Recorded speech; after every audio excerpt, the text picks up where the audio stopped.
नमस्कार दोस्तों, कलाम इंस्टीट्यूट की एक और वीडियो में आपका स्वागत है। हम बात कर रहे थे राजस्थान की आर्थिक समीक्षा की। आर्थिक समीक्षा के बारे में पहला चैप्टर हम पढ़ चुके हैं। कौन सा? ग्रामीण विकास एवं पंचायती राज। उस टॉपिक में दो तीन चंद बातें और रह गई हैं। दूसरा चैप्टर पढ़ने से पहले उन चंद बातों की हम पहले बात करेंगे। उसके बाद राजस्थान का बहुत महत्वपूर्ण औद्योगिक विकास, इंडस्ट्रियल डेवलपमेंट, बहुत ही इंपॉर्टेंट टॉपिक अगर आप राजस्थान की भर्ती परीक्षाओं की तैयारी कर रहे हैं उसकी बात पढ़ेंगे। इस चैप्टर में हम पढ़ेंगे जीडीपी में कृषि का योगदान, जीडीपी में सर्विस सेक्टर का योगदान, जीडीपी में इंडस्ट्री का योगदान। उसके अलावा हम DMIRC, Delhi Mumbai industrial corridor area, जो अपने अलवर से होकर भी जाता है, लक्ष्मणगढ़ क्षेत्र से, उसके बारे में हम बात करेंगे। खनिजों के बारे में हम बात करेंगे। उद्योग नीतियों के बारे में हम बात करेंगे। तो ओवरऑल मैं बात करूं तो ये चैप्टर आपके लिए बहुत महत्वपूर्ण होने वाला है। चाहे आप राजस्थान की किसी भी भर्ती के लिए तैयारी कर रहे हो, राजस्थान पुलिस, ग्राम सेवक, फर्स्ट ग्रेड, सेकंड ग्रेड के लिए तो ये मस्ट है। तो चैप्टर 2 शुरू करने से पहले कुछ छोटी मोटी बातें रह गई है, उनकी बात मैं और कर लेता हूँ। देखो दोस्तों, एक योजना चली थी गरीब कल्याण योजना। कौन सी? गरीब कल्याण योजना। हालांकि ये योजना बंद हो चुकी है। इसका महत्व एग्जाम में क्वेश्चन आ सकता है, इसलिए इसके बारे में थोड़ा सा पता कर लेते हैं। गरीब कल्याण योजना। देखो ये चलाई किसने थी? तो दोस्तों ये भारत सरकार ने चलाई थी। भारत सरकार के जल शक्ति मंत्रालय ने इसको उसकी देखरेख में चला था। चली कब से थी? तो दोस्तों ये 20 जून 2020 को चली थी। अपने लिए ये इंपॉर्टेंट है कि 20 जून 2020 को चली थी। अच्छा, फिलहाल ये बंद है, अब नहीं चल रही है। चली क्यों थी? इसलिए चली थी दोस्तों क्योंकि कोरोना काल के समय जब प्रवासी लोग वापस अपने गांव लौट रहे थे तो उनको रोजगार की जरूरत थी, बहुत मात्रा में रोजगार क्या करेंगे, तो भारत सरकार एक योजना लेके आई, गरीब कल्याण रोजगार, प्रवासी लोगों को रोजगार देने के लिए 6 राज्यों में चलाई गई और उनमें से एक अपना राजस्थान था। चलाई कब गई थी? 20 जून 2020 को 6 राज्यों में चलाई गई। राजस्थान की आर्थिक समीक्षा में इसको इसलिए मेंशन किया गया है क्योंकि राजस्थान की आर्थिक समीक्षा में इस योजना में राजस्थान का स्थान रहा था थर्ड। कौन सा भाई? थर्ड रहा था। कौन सा रहा था? थर्ड स्थान रहा था। और जल शक्ति मंत्रालय ने राजस्थान को पुरस्कार भी दिया था। एक छोटी सी योजना है, सिर्फ इतना याद रख लो। गरीब कल्याण रोजगार योजना कब से चली? 20 जून 2020 से चली। राजस्थान का स्थान रहा था इसमें तीसरा। जल शक्ति मंत्रालय ने राजस्थान के कार्य को प्रोत्साहन करते हुए राजस्थान को कौन सा पुरस्कार दिया? तीसरा। और इसमें पहले चैप्टर में जो कुछ रह गया था तो वो रह गया था पंचायत पुरस्कार। क्या रह गया था दोस्तों? पंचायत पुरस्कार। देखो पंचायत पुरस्कार क्या है? 3-4 प्रकार के पंचायत पुरस्कार दिए जाते हैं और ये सारे के सारे पंचायत पुरस्कार दोस्तों दिए जाते हैं 24 अप्रैल को। कब दिए जाते हैं? 24 अप्रैल को भारत सरकार दिए जाते हैं हर वर्ष।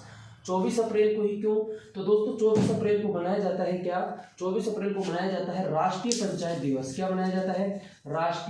24 अप्रैल को मनाया जाता है, मार्क कर देना, राष्ट्रीय पंचायत दिवस। क्या मनाया जाता है? राष्ट्रीय पंचायत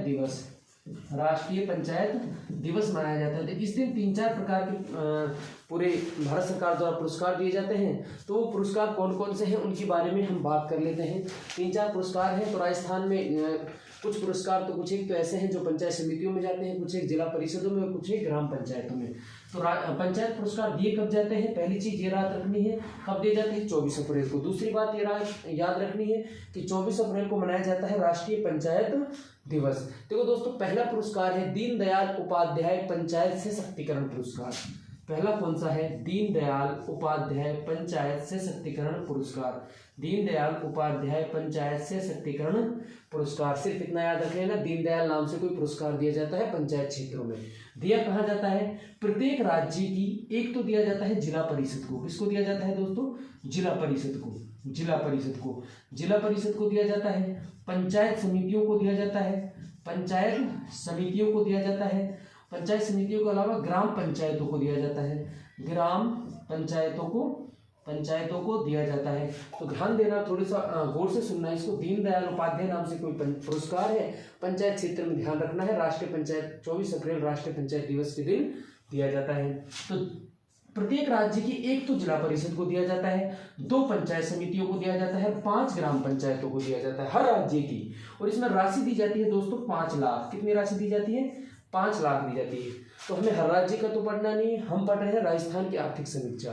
तो दीनदयाल उपाध्याय पंचायत सशक्तिकरण पुरस्कार कौन सी जिला परिषद को मिला है? 2020 में। कब दोस्तों? 2020 में ये मिला है गंगानगर को। वेरी इंपॉर्टेंट है, एग्जाम पूछ सकते हैं आपको। दीनदयाल उपाध्याय पंचायत सशक्तिकरण पुरस्कार किस जिला परिषद को मिला है?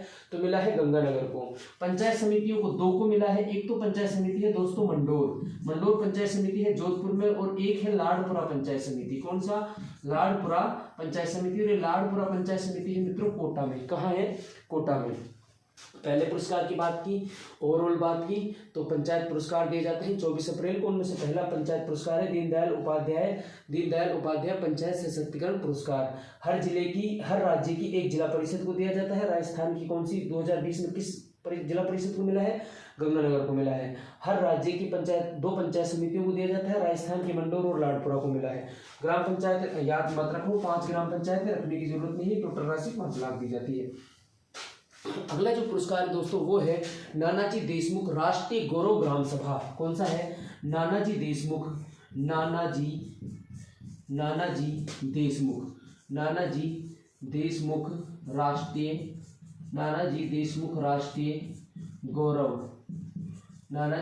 राष्ट्रीय गौरव ग्राम सभा। आपको याद नहीं रहे तो आप इतना याद रख लेना कि नानाजी देशमुख नाम से कोई पंचायत क्षेत्र में पुरस्कार दिया जाता है और दीनदयाल उपाध्याय नाम से कोई दिया जाता है। पढ़ चुके हैं। वो तो दिया जाता था दीनदयाल उपाध्याय तो एक जिला परिषद को, 2 ग्राम पंचायत समितियों को, 5 ग्राम पंचायतों को। लेकिन दोस्तों ये दिया जाता है सिर्फ और सिर्फ एक किसको? ग्राम सभा को, यानी एक ग्राम पंचायत को दिया जाता है। सिर्फ एक ग्राम पंचायत को दिया जाता है प्रतिवर्ष, ग्राम पंचायत को। और इस बार राजस्थान की किस ग्राम पंचायत को मिली है ये हमारे लिए इंपॉर्टेंट है। नानाजी देशमुख पुरस्कार 2020 में राजस्थान की जखोरा ग्राम पंचायत को मिला है। कौन सी ग्राम पंचायत को? जखोरा ग्राम पंचायत को मित्रों। कौन सी ग्राम पंचायत को? जखोरा ग्राम पंचायत। और आपसे पूछा जाए कि जखोरा ग्राम पंचायत है कहाँ? तो लाडपुरा कोटा में है। कहाँ पर? लाडपुरा कोटा में। ये वही लाडपुरा कोटा है जिसको दीनदयाल उपाध्याय पुरस्कार मिला था पंचायत समिति को। उसी पंचायत समिति में एक ग्राम पंचायत है जखोरा, जिसको क्या मिला है? नानाजी देशमुख राष्ट्रीय गौरव ग्रामीण सभा। और इस पुरस्कार के दौरान दोस्तों राशि मिलती है कितनी? 10 लाख। ज्यादा इंपॉर्टेंट नहीं है, आप सिर्फ ये याद रखो कि कौन सी पंचायत समिति को मिला है। 2 हो गई दोस्तों, 2 पढ़ लिए, 2 पुरस्कार। एक लास्ट पुरस्कार और पढ़ लो। देखो, एक पढ़ा था कौन सा? दीनदयाल उपाध्याय, एक नानाजी देशमुख, एक है बाल हितैषी। कौन सा पुरस्कार? बाल हितैषी ग्राम पुरस्कार। कौन सा है दोस्तों? बाल हितैषी। ये सारे पुरस्कार 24 अप्रैल को दिए जाते हैं। बाल हितैषी कौन सा है भाई? बाल हितैषी ग्राम पंचायत पुरस्कार। बाल हितैषी ग्राम पंचायत पुरस्कार। बाल हितैषी ग्राम पंचायत पुरस्कार ये भी 24 अप्रैल को दिया जाता है। और बाल हितैषी इस पुरस्कार के दौरान भी 5 लाख राशि दी जाती है। और ये पुरस्कार दोस्तों 2020 में दिया गया है सुनारा ग्राम पंचायत को। किसको? सुनारा। एक ग्राम पंचायत है जिसका नाम है सुनारा ग्राम पंचायत। और ये सुनारा ग्राम पंचायत है दोस्तों कौन से में? टोंक में एक जगह है निवाई। कौन सी? निवाई टोंक में एक पंचायत समिति है। कौन सा?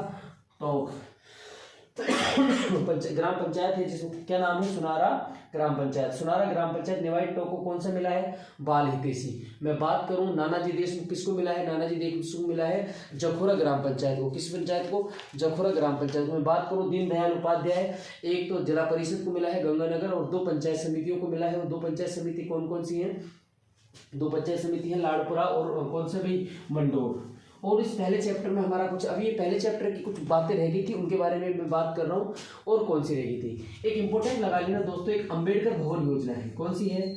अंबेडकर इंपॉर्टेंट है भाई परीक्षा की दृष्टि से।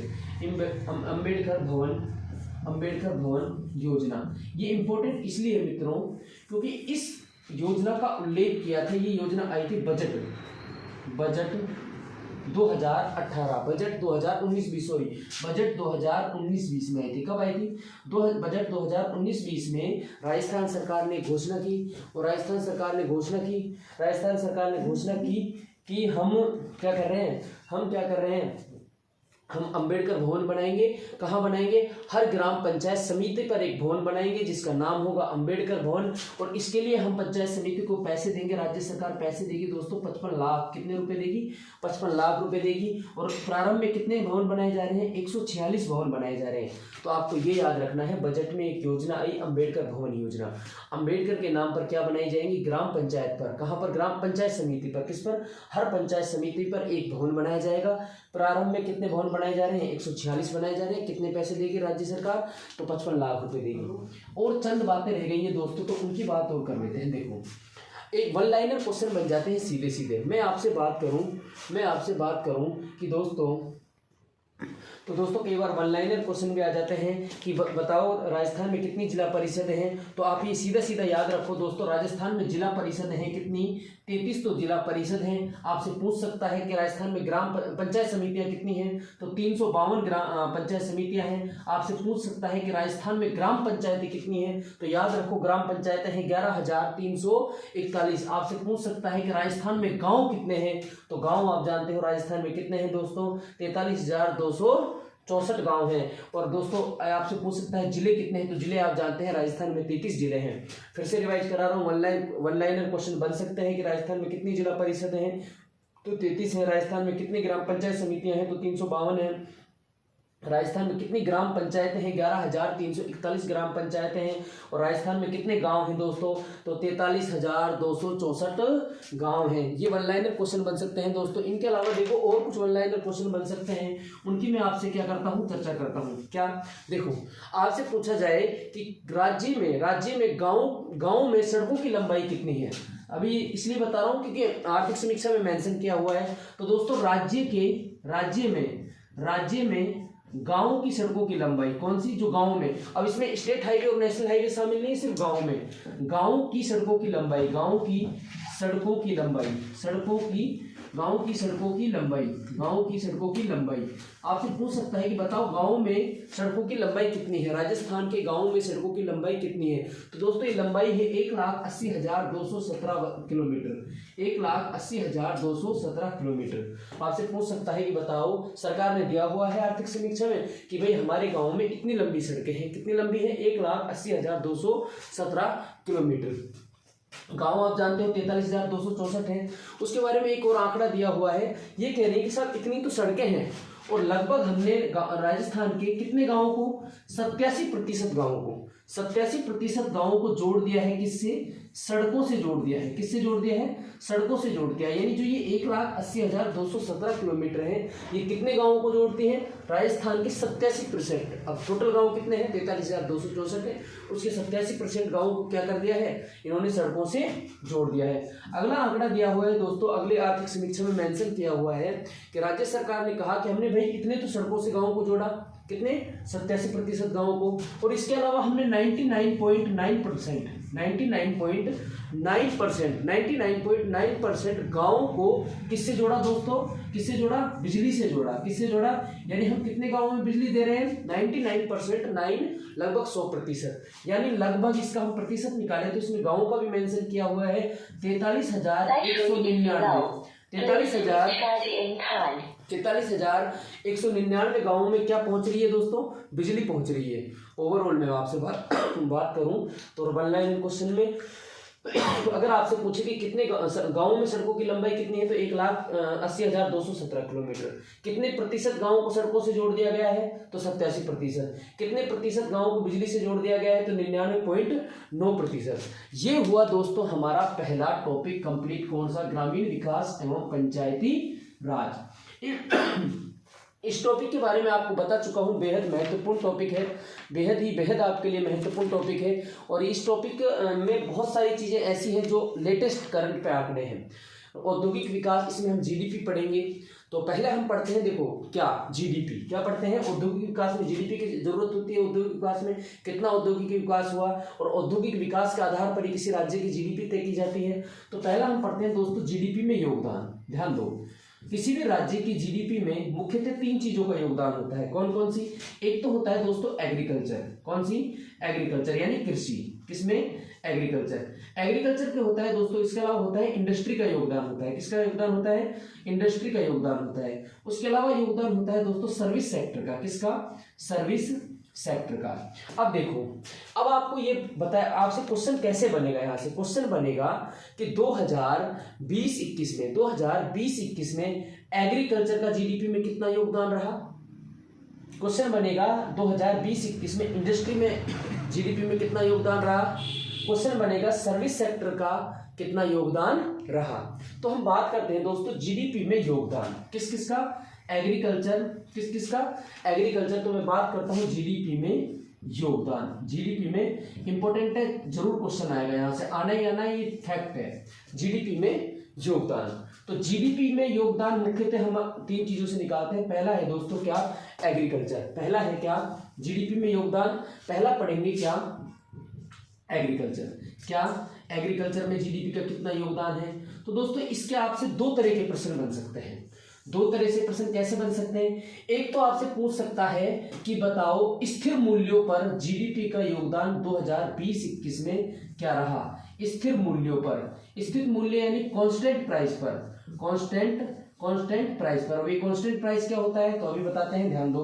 कांस्टेंट प्राइस मतलब आप एग्रीकल्चर की तुलना कर रहे हो कि भाई इस बार इतना रहा, तो किसी वर्ष से तो तुलना करोगे, तो उसके लिए एक आधार वर्ष लिया गया है, कांस्टेंट वर्ष लिया गया है, वो है 2011-12। अगर आपको ये समझ में नहीं आता है तो आप सिर्फ इतना याद रखो, सिर्फ और सिर्फ इतना याद रखो कि क्वेश्चन 2 तरीके से पूछा जाएगा। या तो पूछा जाएगा कि बताओ एग्रीकल्चर कृषि में स्थिर मूल्यों पर 2020-21 में कितना योगदान रहा, या फिर क्वेश्चन आपसे यूं पूछा जाएगा कि बताओ प्रचलित मूल्यों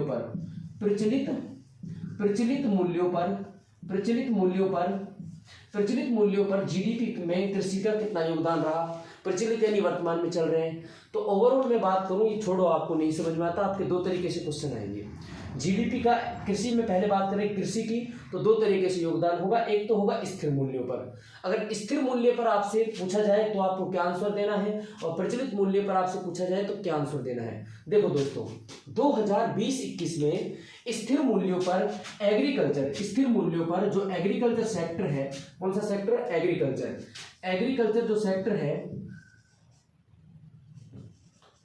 जो सेक्टर है स्थिर मूल्यों पर, इसमें जीडीपी का योगदान रहा है 2020-21 में 29.45%। कितना? 29.45%।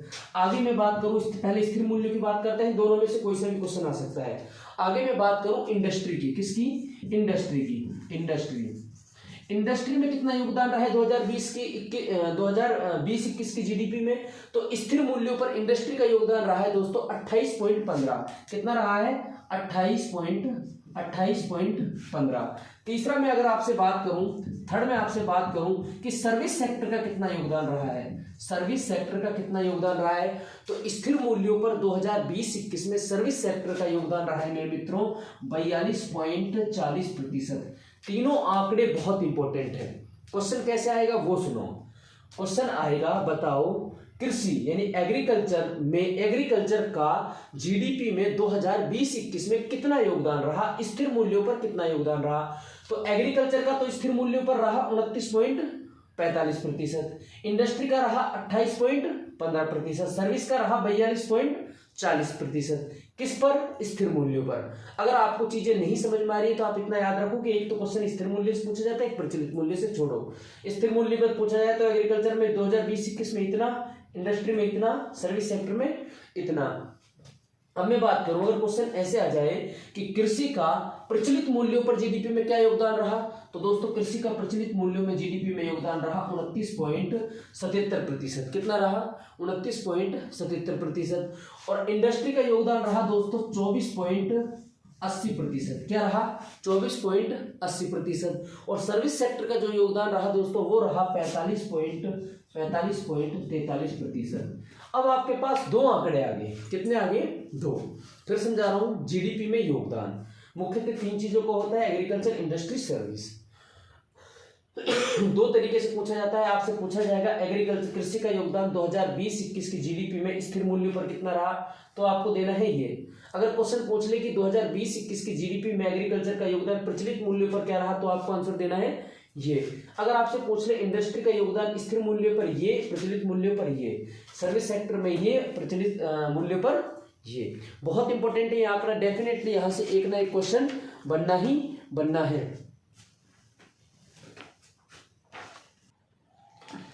तो दोस्तों आज हम बात करेंगे यहीं तक। आगे हम पढ़ेंगे इसके बारे में और डिटेल से पढ़ेंगे, औद्योगिक उत्पाद सूचकांक के बारे में पढ़ेंगे। इसके बाद हम DMIRC Delhi Mumbai industrial corridor के बारे में पढ़ेंगे, उद्योग नीतियों के बारे में पढ़ेंगे, खनिजों के बारे में पढ़ेंगे, खनिज नीतियों के बारे में पढ़ेंगे। तो बहुत सारे पॉइंट हैं जो एग्जाम की दृष्टि से 100% से 4 से 5 क्वेश्चन इसी चैप्टर से आने वाले हैं। ये आप श्योर मान लीजिए। और ये चीज़ें आपको इंस्टीट्यूट में नहीं मिलेंगी। अगर आप किसी बुक में से पढ़ोगे तो इतनी सरलता के साथ आपके सामने प्रेजेंट नहीं होगी। आप पुलिस, ग्राम सेवक, फर्स्ट ग्रेड, सेकंड ग्रेड किसी की भी तैयारी कर रहे हैं तो यकीन मानो ये आप राजस्थान की किसी भी भर्ती परीक्षा की तैयारी कर रहे हैं तो ये आपको लगभग इसका एक नंबर लाखों बच्चों से आपको आगे ले जाएगा। तो इसी के साथ आज का सेशन समाप्त करते हैं। आपका सहयोग बना रहा तो आगे की वीडियो कंटिन्यू करेंगे दोस्तों। वीडियो को शेयर और लाइक जरूर कर दें। थोड़ा सा संसाधनों की कमी जरूर है मित्रों, लेकिन जिनके सपने बड़े होते हैं वो संसाधनों की परवाह नहीं करते। जिनको अपने पिता की फिक्र को फक्र में बदलना है वो संसाधनों की परवाह नहीं करते। उनके लिए ये संसाधन बेहद है। इसी के साथ मैं आपसे आगे लेता हूँ। चैनल को लाइक, वीडियो को लाइक, सब्सक्राइब और अपने दोस्तों तक जरूर शेयर कर दें। आपकी थोड़ी सी इस वक्त मदद की जरूरत है, अपने दोस्तों तक पहुंचाएं कि आपको इतनी सरलता के साथ राजस्थान की आर्थिक समीक्षा 2021 पढ़ाई जा रही है। वीडियो को शेयर जरूर कर दें। जय हिंद, जय भारत, नमस्कार।